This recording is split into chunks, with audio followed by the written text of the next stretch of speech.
ألم يعلم بأن الله يرى ألم يعلم بأن الله يرى إن الحسرة كل الحسرة والمصيبة كل المصيبة أن يجد الإنسان راحته حين يعصي ربه جل وعلا. هذا والعياذ بالله هو الخسران المبين الذي حذر الله جل وعلا منه. قال ربنا مذكرا: إن إلى ربك الرجعى. وقال ربنا متوعدا: أرأيت إن كذب وتولى ألم يعلم بأن الله يرى. فسبحان من لا تخفى عليه من عباده خافية، الطائعون إذا أطاعوه والعصاة إذا عصوه، لكنه حلم الله جل وعلا على عباده.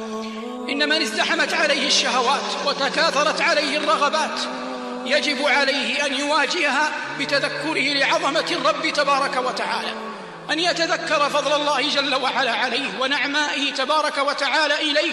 يا أيها الإنسان ما غرك بربك الكريم الذي خلقك فسواك فعدلك في أي صورة ما شاء ركبك.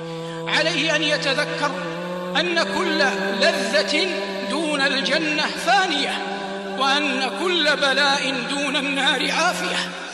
عليه أن يتذكر أنه ما من أحد إلا وسيوسد التراب وتحل عنه أربطة الكفن ويخلى بينه وبين عمله، إن خيرا فخير وإن شرا فشر، ولا يظلم ربك أحدا.